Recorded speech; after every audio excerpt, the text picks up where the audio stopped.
রাজশাহী জেলায় নামকরা একটি হাট, সেই হাটটির নাম হচ্ছে তাহেরপুর হাট।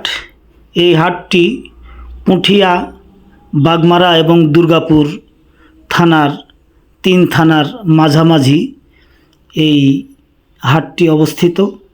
বিশেষ করে বাগমারার মধ্যেই পড়ে হাটটি, তবে পুঠিয়া থানার শেষ প্রান্তে এবং দুর্গাপুর থানার শেষ প্রান্তে এই বাজারটি অবস্থিত। অত্যন্ত সুন্দর জনজীবনের চিত্র, বাজারের চিত্র আপনাদের মাঝে তুলে ধরেছি। দেখুন কে কত কি কেনা বেচা করার জন্য এসেছে দূর দূরান্ত থেকে। অনেক ভিড় হয় এই বাজারটি, বিশেষ করে সোমবার আর শুক্রবার করে এই হাটটি বসে। অনেক নামকরা এবং অনেক বড় একটি হাট।